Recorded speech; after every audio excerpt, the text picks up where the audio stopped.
Donc, merci à tous d'avoir répondu à l'invitation concernant ce webinaire dédié à l'appel à projet Coram 2024. Donc, le webinaire est enregistré, donc vous aurez accès au replay et normalement, vous aurez accès également aux documents de la présentation. Quelques rappels de base pour le bon déroulement de ce webinaire. Vous avez un outil de chat qui vous permettra de poser vos questions pendant le déroulé du webinaire. Je remercie également tous les gens qui n'interviennent pas de couper leur caméra pour préserver la bande passante. Et puis de couper, bien sûr, vos micros pour ne pas perturber le bon déroulement du webinaire pendant les interventions. Et donc, on prendra toutes les questions à la fin et je les synthétiserai et je les poserai moi-même aux intervenants. Un point d'agenda, donc on aura quelques éléments de contexte par Steve Marvin, qui est directeur R&D de la PFA. Et ensuite, on va rentrer dans le vif du sujet, donc avec une présentation des grands enjeux de cet appel à projet Coram, donc qui sera faite par la DGE, Julien Nguyen et puis Quentin Molière. Et ensuite, on va rentrer un peu plus dans le détail technique de cet appel à projet avec BPI, donc Justine Brézard et Salahedine Echatoui. Et donc ensuite, en fin de session, on aura une séance de questions-réponses. Donc vous pouvez poser toutes vos questions en attendant dans le chat et on y répondra en fin de webinaire. Je vous fais également une courte introduction sur les pôles de compétitivité, puisqu'on organise ce webinaire en lien avec la PFA et puis donc BPI et DGE. Donc je vous rappelle que les pôles de compétitivité, c'est un peu plus de 2000 membres en France.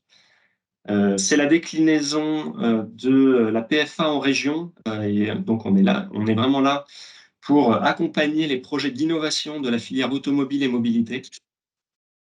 On a un certain nombre de services également à votre disposition, que ce soit sur l'Europe, l'international, des formations ou la démonstration de nouvelles innovations.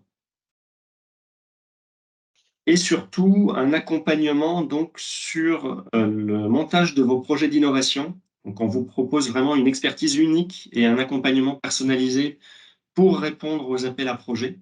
Donc, on s'appuie pour cela sur des équipes qui sont pluridisciplinaires et qui accompagnent les projets vraiment depuis plusieurs années, puisque les pôles ont été créés en 2006. Donc, ça fait qu'il y a une certaine expérience aujourd'hui au sein des pôles. On a des méthodes qui sont assez standardisées avec des auditions devant des comités d'experts, des analyses, des propositions qui sont faites ensuite en amont du dépôt, ce qui vous permet vraiment de maximiser vos chances de succès. Et nous, ce qu'on observe en moyenne, c'est que les projets qui sont labellisés par un pôle de compétitivité, alors après, ça dépend un peu des appels, mais ils peuvent avoir jusqu'à 2 fois plus de chances d'être financés in fine. Donc vraiment, on vous invite à nous solliciter pour que l'on puisse vous aider à améliorer vos propositions. On peut vous aider également à trouver les bons partenaires s'il vous manque des compétences dans vos projets. Je parlais tout à l'heure de 2000 membres au sein des pôles. Dans ces 2000 membres, il peut y avoir des compétences qui vous manquent. Donc, n'hésitez pas à nous solliciter pour ce point-là également. Et puis également, pour tout ce qui est visibilité, donc que ce soit auprès des financeurs publics et privés, mais aussi au niveau des acteurs de la filière, on peut vous aider également à disséminer les résultats de vos projets. Je vous ai mis ici les contacts des principaux pôles de compétitivité. N'hésitez pas à vous rapprocher d'autres contacts si vous en avez avec lesquels vous avez l'habitude d'échanger. Ils feront le lien pour vous accompagner au mieux sur cet appel à projet. L'appel clôture fin février, donc le temps est quand même compté. Si vous avez des projets que vous souhaitez vous faire accompagner, j'insiste vraiment sur le fait de vous inciter à nous contacter dès maintenant, parce que l'accompagnement prend un peu de temps, et donc il faut qu'on puisse s'organiser, nous, de notre côté également. Steve, je te laisse la parole pour la suite. Oui, bonjour à tout le monde. Donc, juste quelques mots. Steve Marvin, directeur R&D, pôle R&D Innovation de la PFA. Donc, je voulais juste faire une petite introduction pour mettre en valeur un petit peu la réussite de cet appel à projet depuis sa création en 2020. Évidemment, grâce à nos interlocuteurs des pouvoirs publics qui sont ici présents. Donc, 2020, on avait 27 projets, donc c'était vraiment à l'issue du premier confinement que ça a été lancé et on a réussi à avoir autour de 500 millions d'euros de projets d'investissement en projets. Pareil en 2021, un petit peu moins de projets, mais quelques projets extrêmement importants qui ont réussi à monter ce niveau un peu plus en termes de financement. En 2022, on a eu un quorum qui finalement, je pense qu'il y avait un effet d'épuisement un petit peu des grands projets, parce que ça faisait 2 ans qu'on a eu quelques grands projets qui ont été lancés, donc c'était plus restreint le nombre de projets qui ont été soumis. Et évidemment, une fois les choix ont été faits, le nombre de projets qui ont été retenus est plus faible. On était 11 projets et plutôt des projets d'une plus petite dimension. Donc, tout ça pour dire que je pense que maintenant, on est 2 ans plus tard, on est en 2024, il n'y a pas eu de quorum en 2023. Donc, c'est le moment maintenant d'être vraiment ambitieux en termes pour démontrer que la filière automobile est toujours aussi innovatrice et avec beaucoup de volonté de démontrer ces projets d'innovation avec un tel niveau de support de l'État. Si on passe ensuite sur le quorum 2024, donc je pense que c'est le sujet un petit peu de cœur de notre webinaire cet après-midi. C'est les 6 volets qui ont été retenus, qui sont largement en phase avec notre feuille de route technologique, qui évidemment a été partagée et échangée avec notamment le DGE dans la construction de cet appel à projet. Donc, on a 6 volets. On a le premier volet sur les véhicules zéro émission. Donc, ça veut dire, on peut aller plus dans le détail plus tard. Je pense que ça va également, il y aura des questions un peu sur le contenu de quel type de projets vont être recevables. Mais là, on est essentiellement sur les véhicules électriques, les véhicules zéro émission et les véhicules hydrogène et essentiellement les véhicules à hydrogène à pilote combustible, avec évidemment tous les composants qui vont autour de ça, y compris les batteries, électronique de puissance et bornes de recharge. Deuxième volet, c'est sur l'amélioration de la performance environnementale du véhicule, avec un axe très matériaux, avec un objectif d'utiliser plus de matériaux biosourcés, recyclés et recyclables, de prolonger la vie des véhicules avec des projets de rétrofit, reconditionnement des batteries.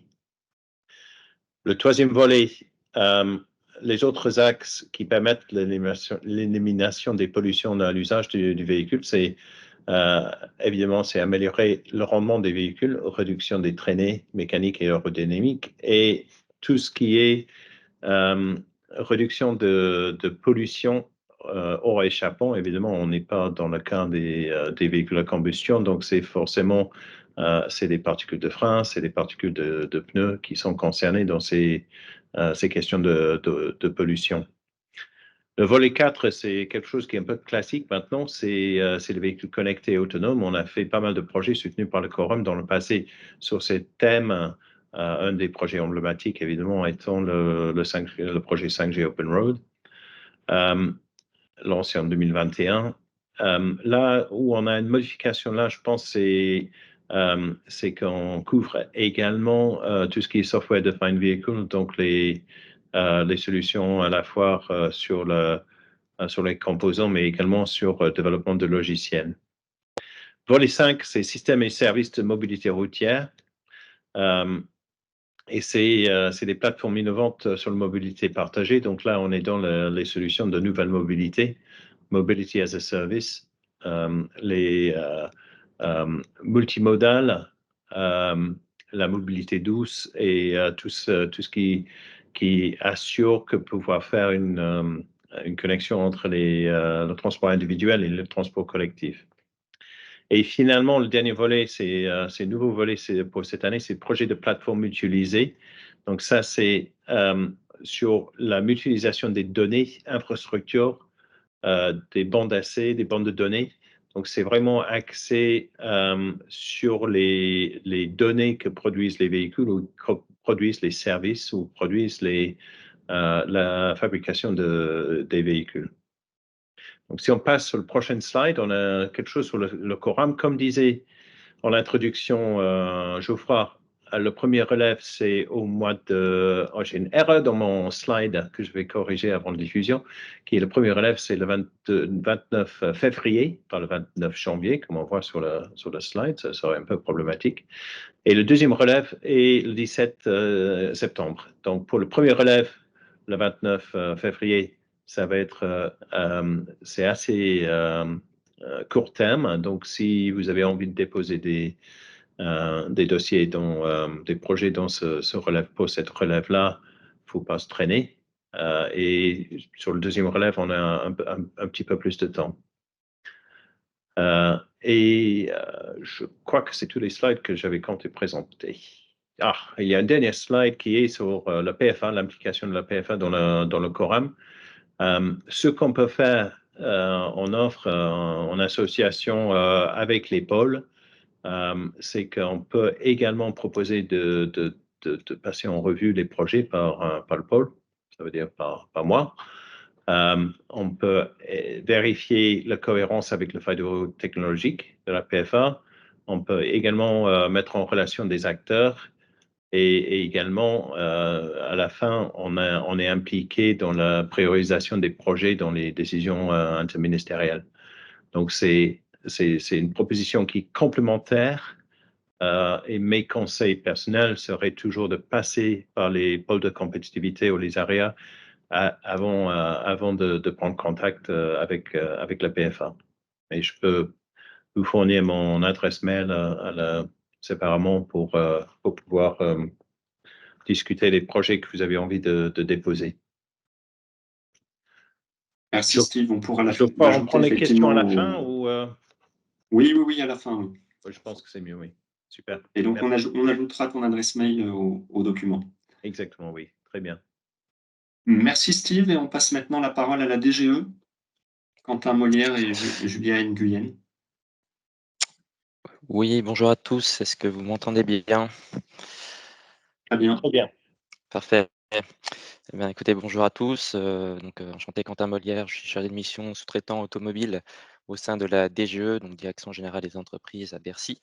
Je suis accompagné par Julia Nguyen, qui est présente et qui est chef de projet constructeur automobile au sein de la DGE, et également de Slavica Damjanovic, qui vient de nous rejoindre au sein de l'équipe et qui suit également les sujets d'innovation au sein de la filière automobile. Donc effectivement, comme l'a rappelé Steve, hein, dans son introduction, ce cahier des charges, il est issu voilà, d'une collaboration étroite entre la DGE, la PFA, l'ensemble des ministères parties prenantes, hein, à la rédaction, et également avec l'opérateur BPI-France. Tout ça sous l'égide du SGPI. Et ce Coram, il s'inscrit dans une stratégie plus large, donc de soutien à la filière, donc dans le cadre de la stratégie d'accélération véhicules connectés zéro émission de France 2030, qui dispose de certains nombres de dispositifs. Donc, le premier volet exactement sur la R&D et l'innovation, qui est le Coram et qu'on va présenter, mais aussi avec d'autres dispositifs qui se concentrent notamment sur l'industrialisation des composants et l'assemblage des véhicules électriques et hydrogène zéro émission, au sein donc de l'AP1VES, qui a été déployé en 2023 et qui le sera de nouveau en 2024, et également des dispositifs d'accompagnement un peu plus spécifiques sur les territoires affectés par les mutations de la filière. Et tout cela pour répondre aux objectifs communs de soutien à la filière, en vue de produire, notamment en France, à l'horizon 2030, au moins 2 millions de véhicules électriques par an, mais également maîtriser la conception et l'industrialisation des composants des véhicules de demain, notamment les composants les plus critiques pour le véhicule électrique automatisé et à hydrogène. Et enfin, sur la filière amont, accélérer les investissements de modernisation et de diversification, et faire émerger un tissu industriel qui soit à la fois innovant, compétitif, heu, décarboné et résilient au sein de nos territoires. On cette stratégie, hein, elle est aussi à mettre en regard d'autres stratégies d'accélération dans le cadre du plan France 2030, notamment sur l'hydrogène et les batteries, qui ont pu aussi déployer un certain nombre de dispositifs, notamment au sein de PIEC, pour soutenir des projets d'envergure, sur toute la chaîne de valeur, de la batterie et de l'hydrogène.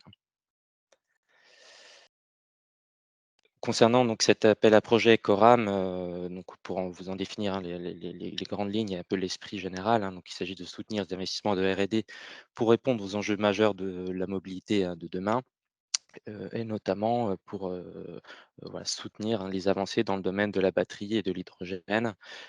Également, répondre aux exigences accrues en termes d'empreinte environnementale à la production et à l'usage des véhicules, et dans le cadre des véhicules automatisés et connectés, couvrir toute la partie gestion de données, cybersécurité et développement de technologies, donc pour, arriver, voilà, à maîtriser, l'enjeu de la conduite autonome qui est appelé à monter ces prochaines années. L'appel à projet Coram est un appel donc assez large, qui s'adresse à l'ensemble, vraiment des acteurs de la filière automobile, qu'ils soient de toute taille, PME, ETI, grandes entreprises, et qui soient, enfin peu importe leur positionnement dans la chaîne de valeur, hein. C'est-à-dire que ce sont des projets qui ont vocation à embarquer, notamment donc des sous-traitants automobiles, des équipementiers, des constructeurs, des projets qui ont vocation à les faire travailler ensemble dans un même but pour répondre aux mêmes défis. Et donc ils doivent aussi embarquer des acteurs de l'écosystème de la mobilité routière au sens large, hein, notamment y compris, au sein de la filière aval, hein, pour les sociétés de services, les opérateurs de transport, les gestionnaires d'infrastructures, et également donc les collectivités locales et les opérateurs de connectivité, qui pourront, contribuer au projet, et qui pourront être soutenus dans le cadre, du Coram. Donc je vais pas rappeler les chiffres, hein, du déploiement de cet appel à projet depuis, 2020. Donc il s'agit de la 4e édition, cette année. Juste, des petites précisions sur la typologie des projets qui ont été soutenus jusque-là. La plupart, la majorité, hein, concernaient des projets relatifs aux véhicules électriques et à sa chaîne de valeur. Même si c'est vrai qu'en 2022, on a eu l'émergence d'un certain nombre d'autres thématiques avec, notamment le véhicule autonome et connecté et ses services connexes, hein, qui a monté un peu en puissance. Également tout un aspect sur les matériaux et l'économie circulaire, heu, dans le cadre, voilà, des exigences accrues en matière d'empreinte environnementale à la production et à l'usage de ces véhicules. Et ensuite, des, systèmes, enfin, tout ce qui est lié à la thématique de la technologie hydrogène, qui se maintient à environ 10 des projets, de l'assiette des projets qui ont été présentés depuis 2020. Et en termes de typologie d'entreprise soutenue, on constate effectivement que tous les acteurs, hein, se retrouvent, même s'il y a quand même une prédominance, des grandes entreprises, notamment au regard, ben, voilà, de l'ampleur des projets qui sont attendus dans le cadre de cet appel à projet Coram. Ce qui n'empêche pas, finalement, également d'autres acteurs, hein, de venir, de pouvoir contribuer et d'être, partie prenante de ces projets, que ce soit les ETI, les PME et également, les laboratoires de recherche, heu, qui, peuvent aussi apporter leur expertise et prendre, part, dans ces projets.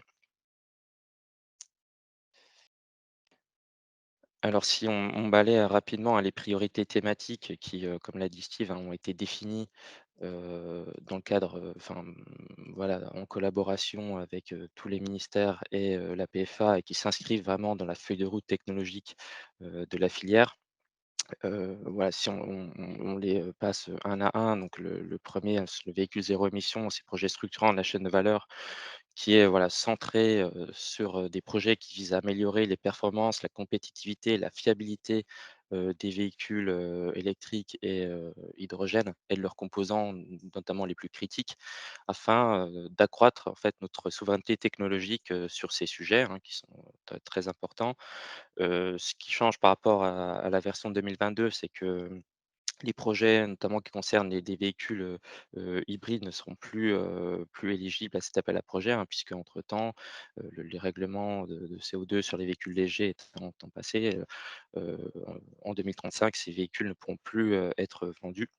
Donc on se concentre vraiment sur des véhicules zéro émission, et on cherchera à agrandir, accroître le rendement, l'efficacité l'efficacité énergétique, la gestion thermique, des véhicules. Également tout un aspect sur les recharges, les bornes de recharge, hein, qui sont aussi des éléments essentiels, hein, pour assurer, le déploiement de ce véhicule de demain. Et on va s'occuper aussi de tout ce qui concerne la chaîne de valeur de la batterie et du véhicule hydrogène et de ses composants, avec une priorité, pour, ce véhicule hydrogène sur les applications sur la mobilité lourde et intensive, conformément notamment aux priorités, d'usage qui ont été établies, par la stratégie, enfin dans la stratégie nationale de l'hydrogène. Hem, donc voilà, quelques petites précisions à ce sujet-là. Pour les volets 2 et 3, donc ça concerne effectivement l'aspect environnemental, des véhicules, notamment lors de sa conception, sa fabrication, mais aussi tout au long de son cycle de vie, donc à l'usage et même sur la fin de vie du véhicule, puisqu'en fait, ce sont des exigences environnementales qui sont de plus en plus demandées par la filière, notamment par les constructeurs, mais enfin, du fait de l'évolution aussi des différentes règles, hein, qui cadrent l'industrie sur ce sujet-là, notamment avec en 2023 un bonus, écologique qui est désormais conditionné à l'empreinte environnementale du véhicule électrique sur l'ensemble de son cycle de vie, mais aussi avec de nouvelles normes qui vont entrer en vigueur, prochainement, notamment dans le cas de recettes sur, les abrasions de freins et de pneus, mais aussi des normes, à plus long terme sur l'éco-conception des véhicules, et sur, également le traitement des véhicules en fin de vie, qui aura forcément un impact sur la manière dont on va concevoir et fabriquer, ces véhicules, et ces composants. Donc l'objectif, ce sera aussi de mener des projets de R&D sur, par exemple, sur des recherches sur les nouveaux matériaux, l'allègement des véhicules, l'amélioration de la durée de vie de certains composants ou de leur, recyclabilité, et afin de permettre de lever des verrous technologiques, notamment en anticipation des nouvelles exigences, européennes, et de manière à y répondre collectivement, avec l'ensemble des acteurs de la chaîne de valeur, donc c'est-à-dire du constructeur à l'équipementier, aux sous-traitants, qui, seront tous concernés par, l'adaptation, normative à ce sujet-là. Sur le volet 4, donc effectivement, on se concentre sur la mobilité connectée et automatisée. Donc c'est déjà un volet qui était présent lors des précédentes moutures, hein, de cette AAP, où là, on va se concentrer sur comment faire émerger une offre compétitive dans les domaines des véhicules particuliers, du transport public et de la logistique, notamment avec le développement de briques technologiques qui seront, nécessaires aux véhicules, connectés, automatisés et partagés. Donc là, on va plus attendre aussi des projets de type collaboratif, hein, qui vont associer, pareil, un constructeur, équipementier et autres acteurs de la mobilité connectée, notamment afin voilà, de pouvoir peser aussi, sur, les instances de normalisation européenne internationale, parce qu'on a des cadres, notamment juridiques sur la gestion de données, sur le partage, sur la cybersécurité, qui sont pas encore totalement définis, et là, on compte aussi sur cet appel à projet-là pour créer des synergies entre les différents acteurs de cette filière et pouvoir être, plus fort, notamment pour, le la dé les prises de décision sur les prochaines normes qui seront, adoptées à ce sujet-là. Hem, pour le volet 5, ça sera plutôt un volet centré sur la filière, on va dire, aval, hein, de la mobilité, notamment qui vise à l'émergence de plateformes innovantes pour favoriser la mobilité partagée, l'intermodalité, qui pourront et ces projets-là pourroront prendre la forme, aussi de démonstrateurs territoriaux qui pourront embarquer également des collectivités, territoriales, des autorités organismes de mobilité également, qui pourront, intervenir, dans le cadre de projets qui seront un peu plus centrés sur les transports collectifs et routiers. Et enfin, un volet un peu plus, inédit, qui n'apparaissait pas, forcément dans les précédentes moutures, qui est le volet de projet de plateforme mutualisée, qui va permettre en fait, dans un esprit de partage, de diffusion de connaissances, de données et de ressources, dans le but de renforcer la souveraineté industrielle et technologique des acteurs français sur, voilà, un certain nombre de sujets, et d'enjeux d'avenir qu'on a détaillés précédemment, notamment via la mise en commun, d'infrastructures, de bancs d'essais, de technologies et de bases de données, qui permettront, voilà, un échange d'informations, un partage d'informations qui, enfin, selon nous, sera bénéfique à, l'innovation au sein de la filière, automobile et de la filière mobilité, au sens large. Ça, je pense qu'on pourra revenir en détail, par la suite sur ce qui est réellement attendu dans ce volet-là.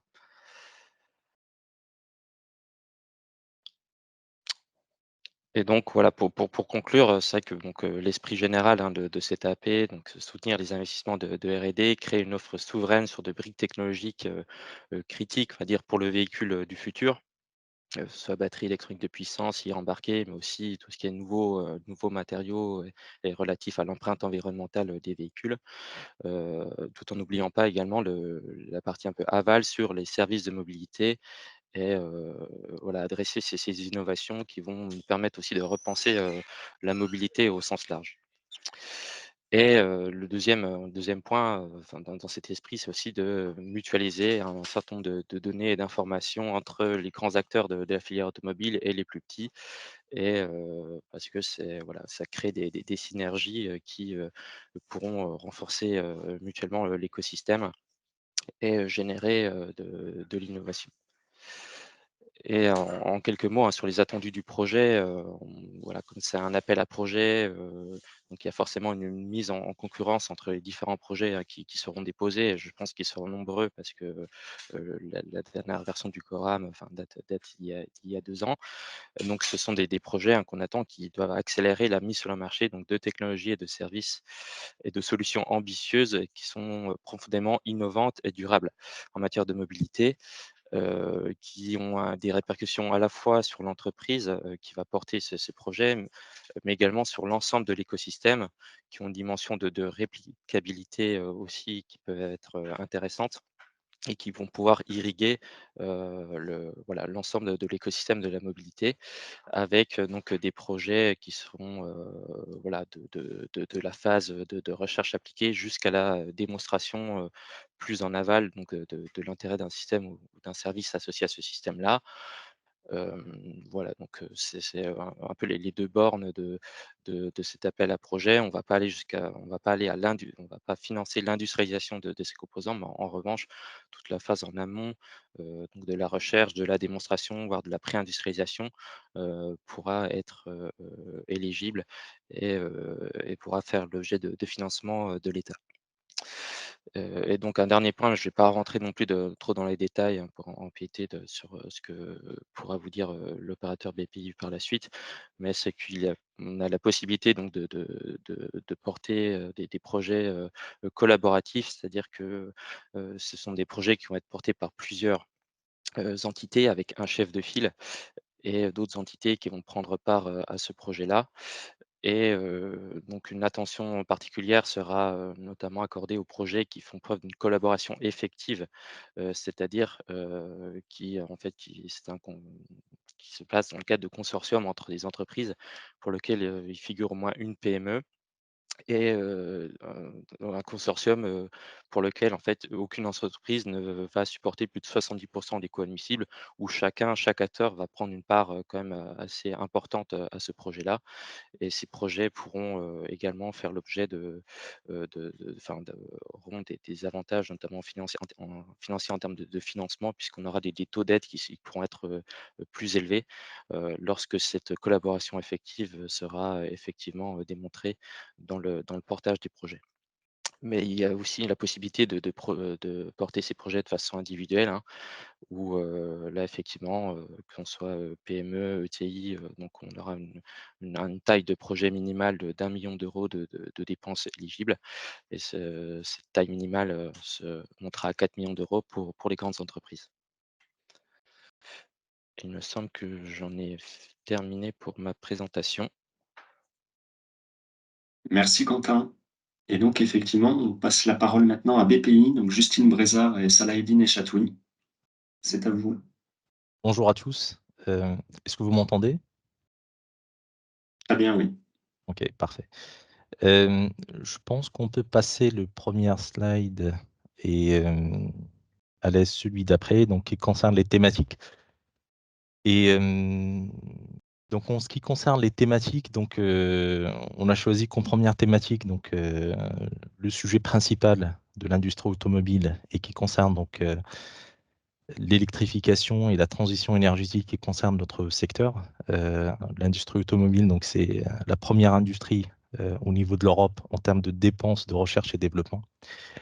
Et donc ça s'explique par cette volonté décarboner et de électrifier l'ensemble de la chaîne de valeur des véhicules. Et donc là-dessus, jusqu'à aujourd'hui, on a financé cette thématique sur les précédents Coram.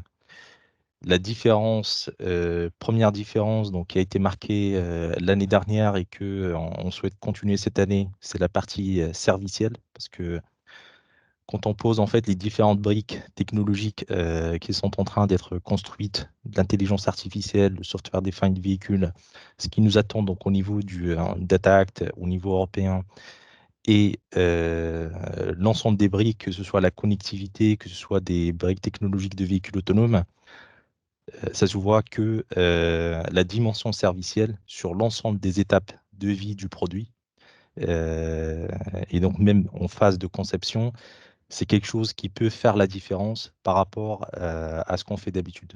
Mais aujourd'hui, c'est vrai qu'on focalise la majorité de notre effort sur les briques, sur les modules, etc., pour électrifier. Mais il y a cette partie servicielle qu'on a souhaité appuyer. D'ailleurs, le volet 5, je crois, dans la présentation, c'est une erreur, mais le volet 4 et 5, donc le 4, il va viser la partie automatisation et connectivité, donc notamment la partie véhicule autonome. Et le volet 5, c'est la partie servicielle pour développer de nouveaux services de mobilité, etc. Et là-dessus, il y a tellement d'enjeux. Et si nous prenons chaque situation de vie et d'utilisation en fait, des véhicules, il y a du business, il y a des choses à faire. Et il y a des briques technologiques qui viendront dans quelques années, qui sont en train d'être débloquées au fur et à mesure et qui permettront de lancer de nouvelles opportunités. Et là-dessus, il y a beaucoup de choses à faire et notamment, donc, on s'attend à une part donc, de start-up ou de nouveaux acteurs en fait, sur cette partie. Et puis un peu ce qui fait la différence donc, avec les précédents Coram, c'est la thématique 6. Et la thématique 6, en fait, c'est les plateformes mutualisées et les plus anciens. Donc, ça va leur parler un petit peu les projets ATF, donc accompagnement et transformation des filières. Mais là, c'est pas tout à fait ça. C'est en fait une volonté d'aller au step suivant. Donc, il y a beaucoup d'organismes que vous voyez en France qui ont été créés à partir de ce mécanisme de pôle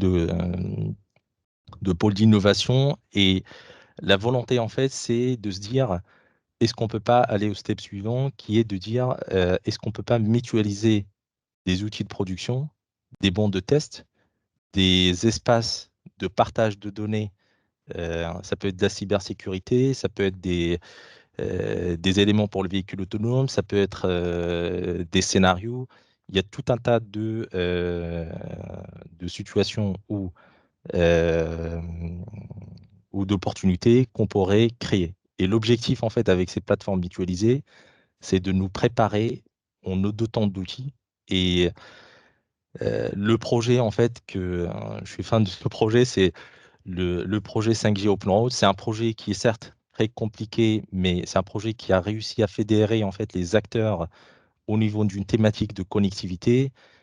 Et l'idée, c'est de doter notre filière automobile avec des outils. Ça peut être la cybersécurité, ça peut être en fait des groupements, on va dire, d'entreprises qui travaillent sur une thématique donnée, ça peut être des batteries, ça peut être l'hydrogène, et de créer en fait des outils nous permettant de gérer efficacement la dépense publique et aussi les projets. Parce que ça nous permettrait, au lieu de financer X fois en fait la même chose, on pourrait la financer une seule fois en créant un seul pôle et ce pôle en fait développera une expertise et dotera en fait surtout les plus petites entreprises, parce qu'on sait que si on prend des startups, le plus gros frein, c'est l'investissement industriel. On a une idée, on travaille dans un laboratoire, on veut lancer un produit, et bien, on arrive sur le marché, c'est un peu compliqué de sortir le produit. Et là, si on se dit qu'on a des pôles qu'on dote avec de l'infrastructure, avec des moyens de test ou de moyens de prototypage, on peut débloquer ce premier frein par rapport donc aux startups industrielles et travailler ensemble pour aller plus loin. Donc, en fait, le volet principal de cet outil 6, c'est de nous doter avec des outils nous permettant de travailler d'une manière beaucoup plus efficace. Et si on va au slide suivant, non, pas celui-là, je crois qu'on a sauté un slide. Voilà, celui-là. Donc en fait, c'est généralement ça se fait avec des mécanismes qu'on appelle en fait des groupements d'activités d'intérêt économique, des GIE, et c'est un montage juridique qui est moins complexe que de créer par exemple une entité juridique qui va détenir en fait des moyens ou des bons de test, etc. Ça peut être un consortium en fait ou un groupe, chacun y met à disposition des gens ou des moyens, etc. pour finalement sortir un outil pour la filière. Après, il y a beaucoup de conditions. Il y a des conditions sur le fait qu'après 5 ans, il faut que le business model permette une autonomie au-delà de 5 ans. Il y a aussi des conditions sur la nature des dépenses qu'on peut prendre en compte ou pas. Après, donc, ce qui est avantageux, c'est le fait qu'on serait sur un taux d'intervention à 50%, que le taux de notification donc, est à 10 millions d'euros, donc c'est très conséquent. Et, mais par contre, c'est très compliqué à mettre en place. Et pour cette raison, nous vous demandons, donc, pour les intéressés et ceux qui souhaitent réfléchir à ce point, que nous, on est prêt à mettre tout le temps qu'il faut pour vous accompagner en fait sur cette thématique. Et nous vous recommandons de nous contacter si vous souhaitez vous développer en fait sur ces axes. Ça peut être, je ne sais pas, la cybersécurité, le véhicule autonome, des services. Par exemple, si nous prenons nos collègues donc côté allemand, donc il y a des projets tels que le Catena X où des constructeurs et des acteurs de l'automobile et d'autres acteurs de la mobilité ont réussi à travailler ensemble pour créer donc un outil en Allemagne permettant de mutualiser en fait les différents travaux et de travailler d'une manière plus efficace sur un sujet qui est le partage de données sur des systèmes de cloud, etc. On peut imaginer ce genre de choses, on peut imaginer tout un tas de plateformes. Ce qui est important et ce que on souhaite pas, donc parce qu'on souhaite aller à l'étape suivante, c'est en fait d'être sur des plateformes où on va avoir soit en fait un contenu technique, soit en fait du matériel. Et c'est ça qui fait la différence et la suite par rapport à ce qui a été déjà financé auparavant sur des projets ATF, des plateformes que vous connaissez aujourd'hui, qui existent, qui fonctionnent très bien, mais on veut aller au step suivant. Et un autre point qui est important, c'est que quand on voit le financement à mettre en place, que ce soit côté État, que ce soit côté industriel, c'est colossal en fait. Et aujourd'hui, au niveau de l'Union européenne, donc comme je l'ai dit tout à l'heure, on est la première industrie à mettre en face des dépenses de recherche et développement. Et ce qui nous attend est très important. Donc c'est important de sortir en fait des jeux non coopératifs et collaborer, chercher en fait des partenaires, essayer en fait d'innover parce que la seule manière pour nous de sortir des schémas classiques en fait, c'est d'innover et d'aller vers l'avant. Et la volonté avec cette plateforme mutualisée, c'est d'essayer de créer en fait une différence et des outils pour vous, pour la filière, pour pouvoir avancer. Donc c'est un peu ça la différence, on va dire, par rapport à ce qu'on a l'habitude de faire dans le cadre du Coram. Et on est prêt donc à mettre du temps, tout le temps nécessaire pour travailler avec vous, pour voir ce type de projet émerger. Donc je passe la parole à ma collègue Justine. Merci beaucoup. Du coup, on peut passer à la suite.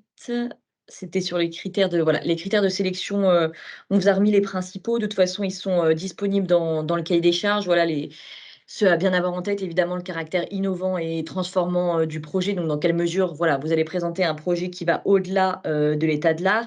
Donc c'est aussi ces critères qu'il faut bien avoir en tête dès votre phase de pré-dépôt du dossier dans votre PowerPoint. C'est ce qui doit ressortir un peu, en fil rouge. pas de critères particulièrement nouveaux par rapport aux anciens Coram ou si vous avez l'habitude de déposer sur des appels à projets dans le cadre de l'automobile. Donc, on va retrouver des critères vraiment de pertinence du modèle d'affaires, du plan de financement, incitativité de l'aide, très important. Voilà, montrer dans quelle mesure votre projet est incitatif, dans quelle mesure il y a un effet levier et un intérêt pour l'État à aller sur ce projet à ce moment-là. La performance environnementale, voilà, qu'on retrouve sur l'intégralité des projets France 2030. Évidemment, tout ce qui va être structuration de la filière, ça va nous intéresser. Donc, ça, là, on a parlé bien juste avant, mais aussi tout ce qui va être impact socio-économique sur le territoire. Donc, pas hésiter en termes de création d'emplois, en termes de structuration de la filière, mais aussi de stratégie industrielle, à bien détailler ces aspects. La réplicabilité de la solution. C'est aussi quand même un des critères de sélection forts de l'appel à projet. Donc il faut que ça soit vraiment inhérent à votre présentation. Et puis après, voilà, des choses plus classiques sur la gouvernance, le planning. Là, ce qui va être intéressant, c'est si vous présentez des projets de consortium, bah, voilà, bien montrer l'implication des PME, des acteurs émergents au sein de ces consortiums. Quelle est la complémentarité des partenariats? Comment vous mettez ça en place? Et donc à chaque fois avec la capacité financière à mener le projet. Donc, si vous avez des questions plus précises, on pourra y revenir dans la phase de questions, mais voilà, pas de critères cachés. Ils sont tous dans le cahier des charges et on vous a mis les principaux à bien avoir en tête. Ensuite, juste un petit zoom sur la grille d'impact, qui est un des documents qu'on vous demande maintenant dès le dossier de candidature allégé. Voilà, donc c'est une grille d'impact qui est maintenant beaucoup plus précise, hein. Le but, c'est voilà, d'avoir un outil qui est plus complet, qui est en même temps plus simplifié pour vous. De même, hein, ça là, vous parlez d'un accompagnement en amont du dépôt. Si vous avez des questions par rapport à la grille d'impact sur comment la remplir, le but, c'est vraiment de montrer l'impact du projet.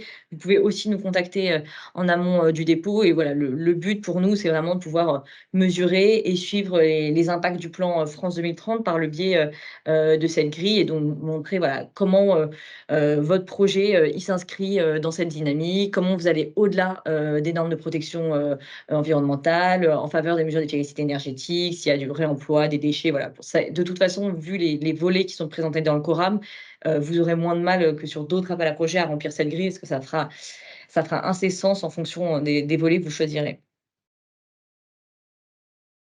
Rapidement, on vous a remis une slide sur les dépenses éligibles et les modalités d'aide. De nouveau, ça ne change pas par rapport à ce que vous avez l'habitude de voir sur des appels à projets qui financent de la R&D et du Coram. Le type de dépenses éligibles, on va passer par des régimes d'aide RDI. Donc, c'est ce que vous connaissez. Voilà, on va prendre des frais connexes, on va prendre des salaires de personnel et charges, on va prendre des coûts de refacturation interne.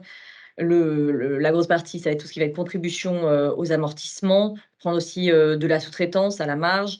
Donc voilà, pareil, si vous avez des questions sur les dépenses, on pourra y revenir, mais donc c'est les types de dépenses éligibles habituelles.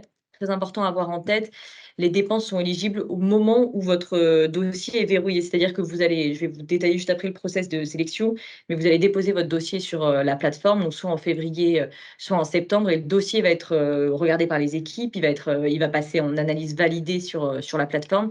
C'est à partir du moment où il passe en analyse validée que les dépenses peuvent être prises en compte. Donc, en fait, toutes les dépenses que vous mettrez en place juste après la date de dépôt du projet, on pourra les prendre en compte dans le projet. Donc ça, c'est vraiment intéressant à avoir en tête. Sur l'aide en elle-même apportée, donc les taux d'aide, c'est les taux du régime RDI en fonction de si vous allez présenter vos types de dépenses, si c'est plutôt de la recherche industrielle, du développement expérimental, puis en fonction de la taille de votre entreprise. Donc, voilà, des taux plus élevés si vous êtes une petite structure et des taux moins élevés si vous êtes une grande structure. Sur le format de l'aide, on est sur un mix subvention avance récupérable.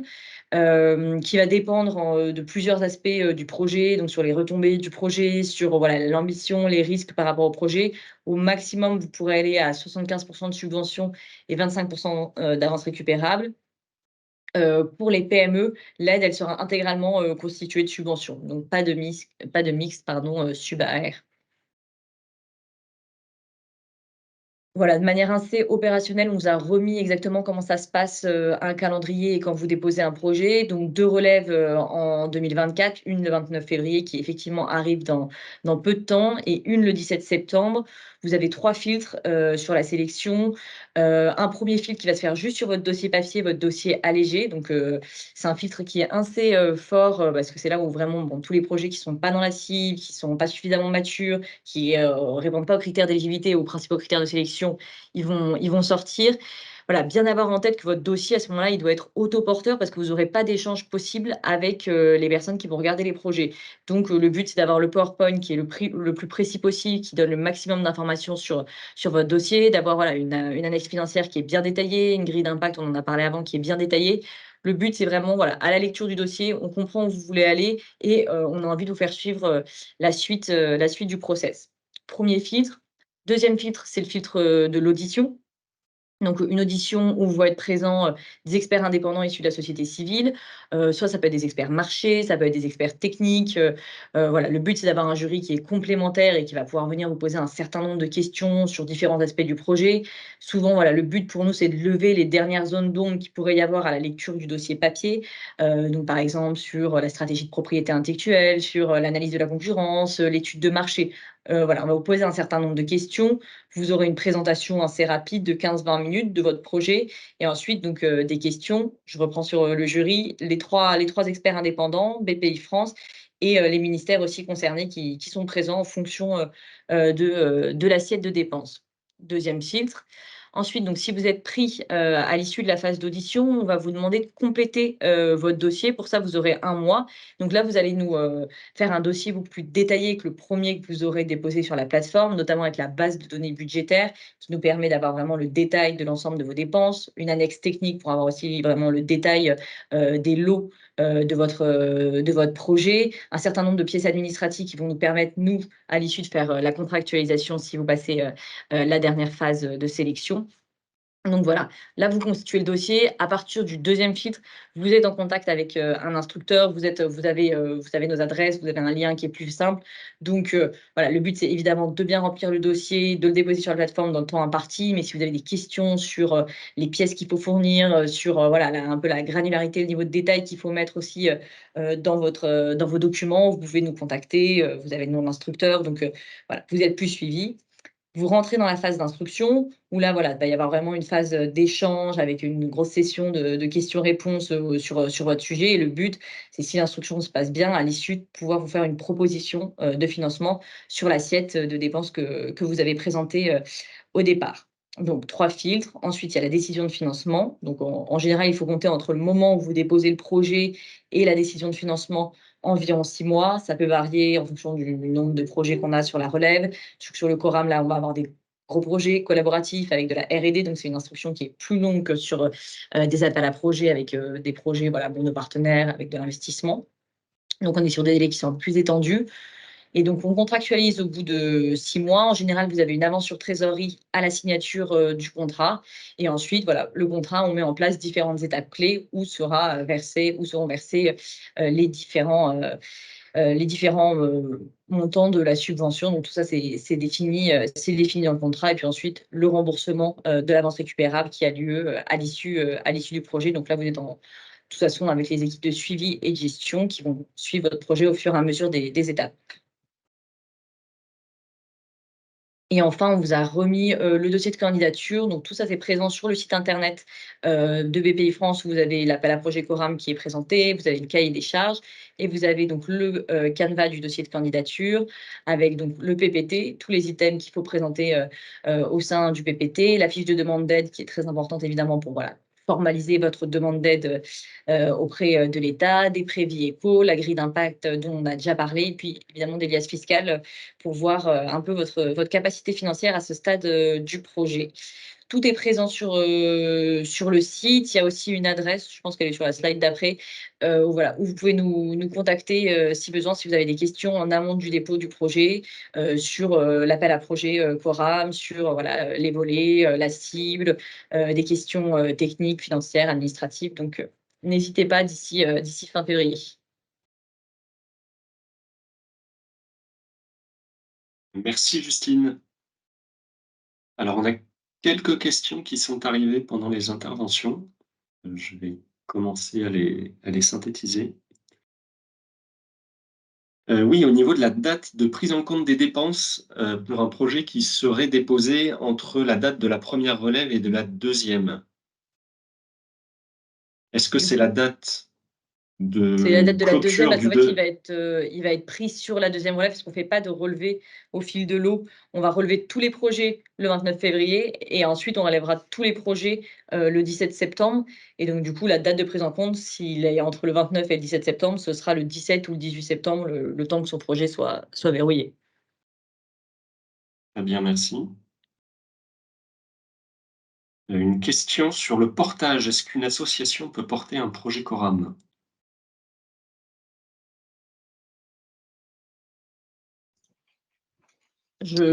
Vas-y, Julia, oui. Oui, moi je vois que mon micro est allumé. Du coup, je vais répondre. A priori, oui. Si tant est qu'elle exerce une activité qui ressort du périmètre du cahier des charges. En tout cas, si tu es d'accord avec moi, hein, Quentin, là-dessus, je ne vois pas d'éléments qui s'opposent à ce type de candidature. Ce serait une nouveauté, Et parce je qu'il me suis- semble que sur les précédents, il fallait que ce soit forcément un industriel, non? J'avais ça en tête aussi.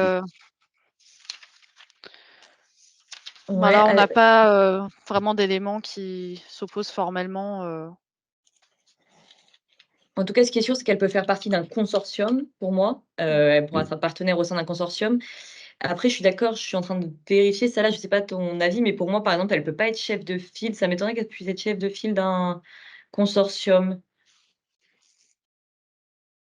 Ouais, c'est vrai qu'on n'a pas l'habitude de, et pas seulement sur l'automobile, mais aussi sur Mhm. les autres filières, de financer des chefs de file en tant qu'association ou des collectivités, etc. Et surtout que la question qu'il faudrait se poser, est-ce qu'on est on est dans le cadre en fait d'activités économiques ou non économiques, parce qu'on ne serait pas sur les mêmes modes de fonctionnement. Et jusqu'à présent, on n'a pas eu ce schéma. En tout cas, le cahier des charges ne l'exclut pas, notamment D'office, en ouais. sa page 21. Elles sont quand même éligibles, en tout cas, elles font partie de la nature des projets, des porteurs de projets qui sont éligibles à déposer un projet. Voilà, Après, ça après, il faut peut que ça typiquement. corresponde aux attendus, quoi. Enfin, Mm. si le projet ne correspond pas aux attendus du cahier des charges, à tous les critères, etc., forcément, il ne sera pas éligible. Mais sur ce type de montage, typiquement, ça peut être intéressant de nous contacter avant pour qu'on regarde au cas par cas exactement ce qu'il en est, si c'est sur un projet individuel ou collaboratif, dans quelle mesure et pourquoi c'est une asso qui décide de déposer. Et dans ce cas-là, on peut regarder plus précisément. Très bien, merci. Une question sur l'enveloppe d'aide qui est allouée à cet appel Coram 2024, donc sur les deux relèves.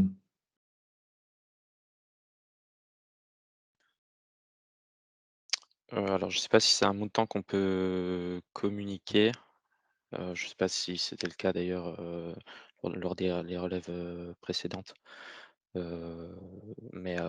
il n'y a pas d'enveloppe, prédéfinie sur ce type d'appel à projet. Voilà, de toute manière, il y aura une mise en concurrence des différents projets en fonction de leur qualité, intrinsèque.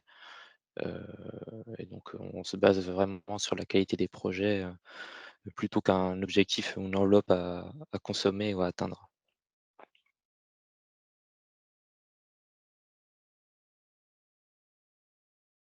Ensuite, on a des questions plutôt sur les thématiques, notamment sur les applications hydrogène. Donc, est-ce qu'un véhicule commercial léger serait éligible? Donc, un véhicule commercial léger qui fonctionnerait à l'hydrogène. Je pense parce que c'est en réaction aux mentions des véhicules lourds pour le volet 1. Parce que j'ai eu la question en parallèle, est-ce que ça exclut les véhicules utilitaires? En fait, du moment que ça a un sens, je pense que dans les LCV, on peut voir aussi des véhicules type 5 places, etc. Des catégories. Je ne vais pas citer de constructeur particulier, mais Si on est sur les plus gros, donc oui, on peut prendre aussi des SCV. Mais par contre, si on est sur des petits véhicules, ça n'a pas de sens. Ça n'a pas de sens d'aller vers ce type d'application. En tout cas, ce n'est pas quelque chose qui est visé aujourd'hui. Donc, en fait, il n'y a pas de soutien. Pour être très clair, Sarah, il n'y aura pas vraiment de projet soutenu sur les véhicules particuliers. Par contre, sur un véhicule utilitaire comme un Trafic ou un Jumpy ou un Kangoo ou quelque chose comme ça, ou un Master, ça pourrait être soutenu. Je pense que ce qu'on peut peut-être rajouter, c'est qu'il n'y a pas d'éviction express des VUL H2, mais il y a quand même clairement une orientation vers la mobilité plus lourde. Donc je pense qu'il faut prendre en compte pour les porteurs cette indication qui figure dans le cahier des charges.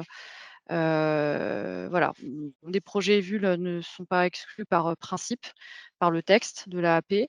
Néanmoins, il y a quand même une orientation plutôt sur la mobilité lourde et comme vous le savez, hein, bien entendu, dans le cadre d'un appel à projet, une priorisation des projets en fonction des thématiques les plus accentuées dans le cahier des charges. Donc je pense que pour les porteurs, c'est aussi un aspect à prendre en compte dans l'équilibre entre voilà, construire un dossier, c'est quand même chronophage, ça prend du temps, le déposer, et puis quels résultats on pourra en attendre. Parce que nos deux constructeurs nationaux, ils ont des projets de VUL qui sont déjà Ouais, lancés. Donc, ouais, tout à fait. de notre point de vue, le VUL, c'est légitime pour l'hydrogène. Oui, oui, bah, c'est pour ça qu'il n'est pas exclu, hein, du cahier. Après, voilà, il y a quelques accents, mis sur la mobilité lourde, mais il n'y a pas d'éviction, en tout cas, pour les vues d'hydrogène dans ce cahier des charges. Et il faudra sans doute bien détailler les cas d'usage, j'imagine, et s'orienter vers des cas d'usage intensifs pour justifier de la pertinence du modèle Oui, tout hydrogène. à fait, tout à fait. Une question toujours sur l'hydrogène, sur l'éligibilité de la combustion hydrogène sur cet appel Coram. Alors, bah, bon, je peux commencer par répondre. Donc l'hydrogène à la combustion, pareil, hein, n'est pas exclu de facto. Après, il doit démontrer que cette solution n'émet pas donc d'émissions et qu'elle passe les seuils, notamment pour une éligibilité, enfin en tout cas des seuils qui seront fixés pour 2035 sur les véhicules légers, sur les VUL. Après voilà, c'est pareil, hein, sur quel cas d'usage, quelle application, d'autant que donc de mémoire, il y a eu des types de projets de la sorte qui ont été notamment acceptés par le passé.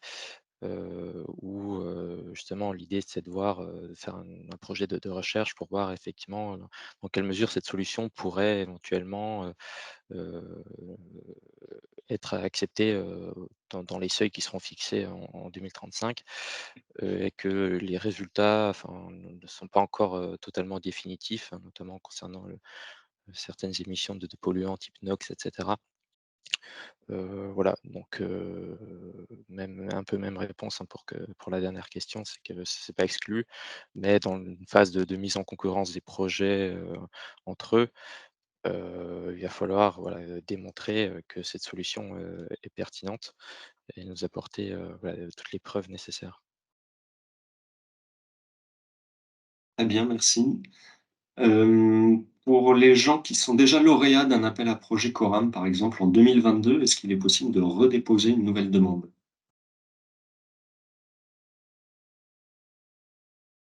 Il n'y a rien qui l'en empêche. La règle à chaque fois, c'est de ne pas financer 2 fois la même assiette de dépenses. Donc évidemment, il faut que ce soit sur une assiette de dépenses différente. Mais non, non, sinon c'est possible. Une question sur avance récupérable ou remboursable? C'est la même chose, mais dans tous les cas, Oui. enfin, c'est nous qui allons récupérer l'argent ou c'est vous qui allez le rembourser. Les modalités d'aide pour les laboratoires de recherche. ça va dépendre s'il y a 2 formats qui sont possibles, soit ce sera des coûts complets, soit des coûts marginaux. Donc soit on prendra 50 des coûts complets, soit on prendra 100 des coûts marginaux. Mais ça, pareil, c'est détaillé, dans le cahier des charges. Et la seule Est-ce qu'il y a règle une... pardon, oui, vas-y Geoffroy. Oui, vas-y. Non, vas-y, non, Justine. La seule règle à savoir, c'est que si vous avez déjà déposé un appel à projet en tant que laboratoire de recherche sous un de ces formats de coûts, vous êtes tenu de redéposer avec ce même format de coûts. Donc, si vous avez déposé en coûts marginaux, par exemple, vous devriez redéposer en coûts marginaux. Ensuite, une question sur le nombre maximum de partenaires dans le consortium. Je pense pas qu'on l'ait indiqué précisément dans le cahier des charges, mais normalement, la doctrine, c'est vraiment, on va pas au-delà de 6. Je sais pas si Salah, Quentin ou Julia, vous avez une information. Je n'ai pas d'informations plus précises, mais effectivement, il me semble que pour d'anciens appels à projets, c'était limité à 6. Mais je ne sais pas si ça a été Je pense dans le écrit de passé, nouveau. on a eu 5G Open Road qui avait 14, je crois, quelque chose. Ah, d'accord, autant pour moi. Mais le but, c'est pas forcément d'aller sur des consortiums où il y a 14 partenaires, parce que c'est quand même assez compliqué après à mettre en place et en suivi. Mais après, voilà, c'est de toute façon un critère indicatif et c'est de la doctrine, donc on n'est pas sur de l'éligibilité pure. Donc, il faut voir en fonction du projet. Mais c'est vrai que nous, en général, on conseille, même pour que le projet fonctionne bien et soit cohérent avec un consortium qui tienne bien la route, ça fonctionne bien. Bon, donc, sauf le cas effectivement contraire de 5G Open Road, mais ça fonctionne bien à 5 ou 6 max. Très clair, merci. Une question sur le budget minimum pour les PME dans le cadre d'un projet collaboratif porté par une grande entreprise. Il me semble que c'est indiqué dans le cahier des charges également. Oui, c'est également dans le cahier des charges. En fait, c'est vrai que sur un projet collaboratif, ce qui va jouer, c'est le chef de file en fait, qui indique effectivement quel est le budget minimum. Donc, si le chef de file est une grande entreprise, le budget global du projet devra être de 4 millions. Et oui, et alors la question, c'est vraiment sur le budget minimum pour une PME dans ce consortium. Et il me semble qu'il y a un budget minimum en fait d'aide en dessous duquel on demande aux entreprises de passer en sous-traitance. Ouais, c'est 5% pour moi. Pareil, c'est dans le cahier des charges. Euh, hum, hum, hum.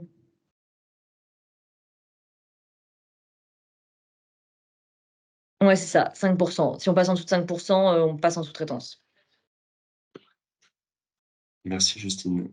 Ensuite, une question sur les taux de frais connexes pour les laboratoires de recherche. Est-ce qu'il est de 40% et 20% pour les industriels? Alors ça, j'ai plus en tête ça là. Je sais pas si parce que ça avait changé dans mes souvenirs. Oui, je crois que ça a changé. On est passé à 40%. Ouais. Après, ce qui est important, c'est si on fait la fiche de demande d'aide, parce que des fois, même si on a par exemple des demandes initialement, on va dire à 20% et que nous, on peut pas aller à 40%, bah, finalement, on s'arrête à 20%. Donc, si vous avez saturé, on va dire, la demande au calcul avec les 20%, nous, derrière, on n'a plus de possibilité d'aller plus loin. Donc, juste pour préciser, 40%, c'est uniquement pour les laboratoires de recherche ou pour tout le monde? Oui, pour les laboratoires de recherche. Ok. Et donc 20% pour les autres, hein. Exactement, tout à fait. Merci, Salah.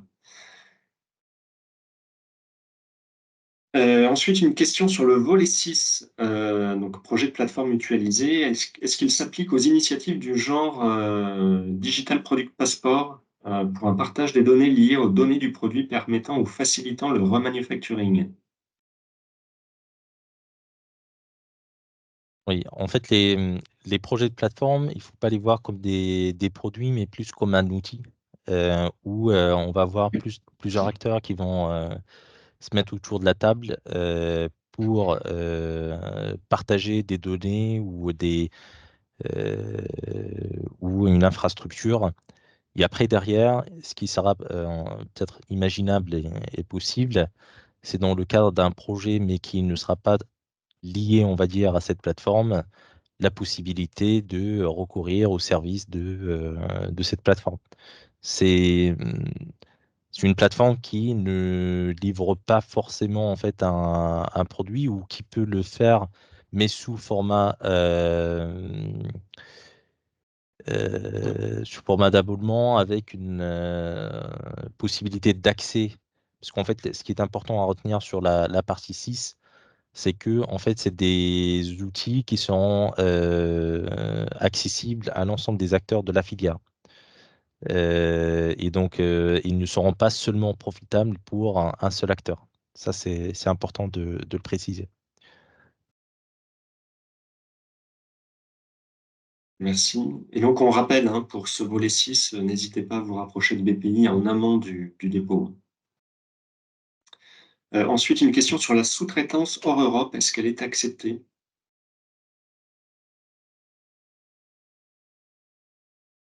Pareil, je pense qu'on n'est pas sur une règle d'éligibilité. Pour moi, le but, c'est de favoriser une sous-traitance en France, après une sous-traitance en Europe.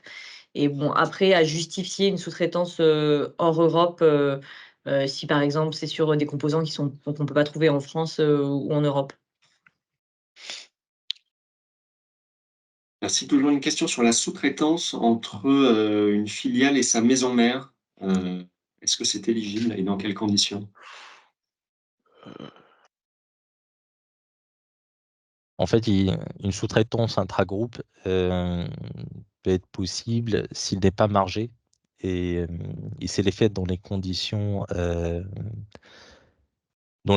du marché.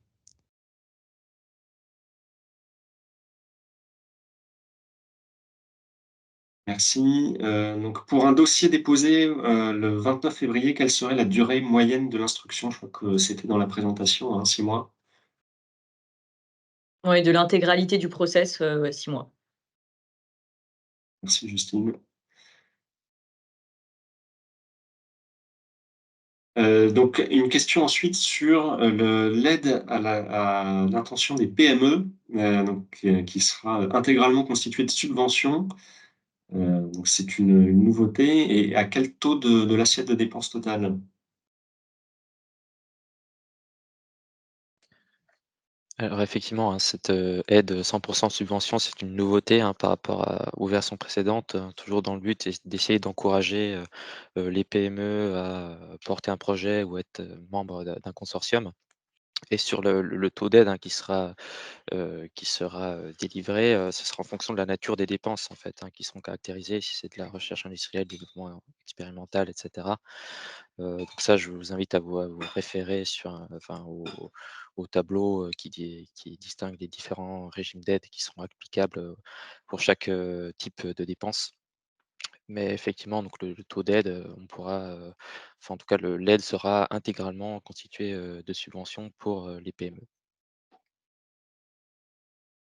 Merci. Une question sur, est-ce qu'une contribution au bien commun est attendue?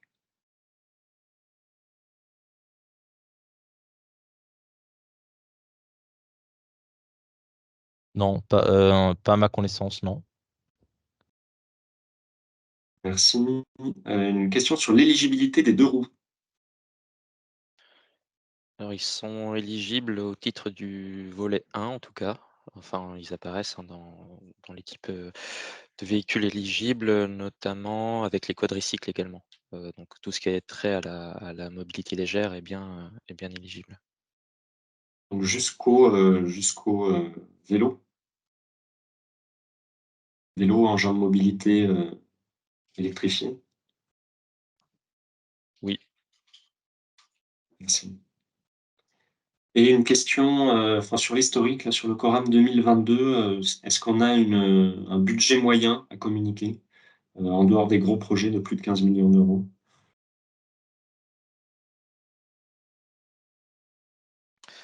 Alors je vous invite à vous référer au document de presse, qui a annoncé les lauréats au Coram 2022.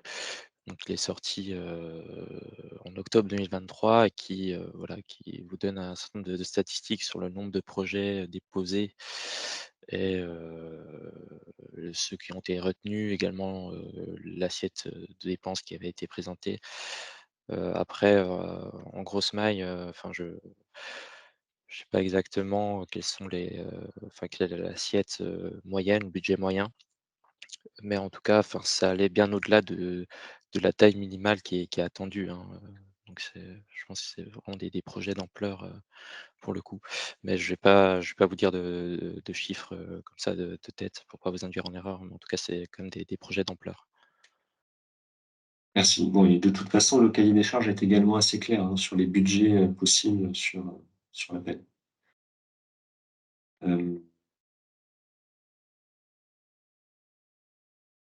Ensuite, au niveau du tableau, des montants de financement, donc le tableau des régimes d'aide. Alors, je ne sais plus s'il était dans les slides qui ont été présentés aujourd'hui, mais en tout cas, c'est bien détaillé dans le cahier des charges. Donc, je vous invite à vous y référer. Et ensuite, une question sur des travaux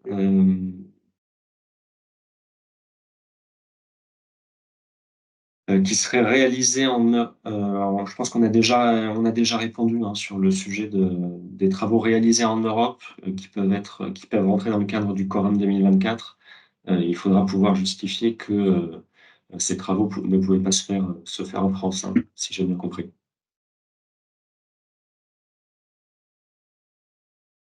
Écoutez, on arrive au bout des questions. Merci à nos interlocuteurs de BPI, de la DGE et puis Steve pour la PFA pour cette présentation. Je vous rappelle, hein, la première relève, donc c'est le 29 février, donc ça va venir très vite. Pour les porteurs de projets qui souhaitent faire labelliser leur projet par un pôle de compétitivité, contactez vos interlocuteurs vraiment dès maintenant, même si le projet n'est pas finalisé, pour qu'on puisse vous accompagner au mieux, puisque le processus d'accompagnement prend un peu de temps. C'est ce qui fait sa qualité aussi, hein. C'est pas juste un coup de tampon, vous êtes vraiment à améliorer vos propositions. Donc vraiment, contactez-nous dès maintenant. Donc merci à tous. Les slides seront disponibles sur les sites des pôles de la PFA, ainsi que le replay de ce webinaire.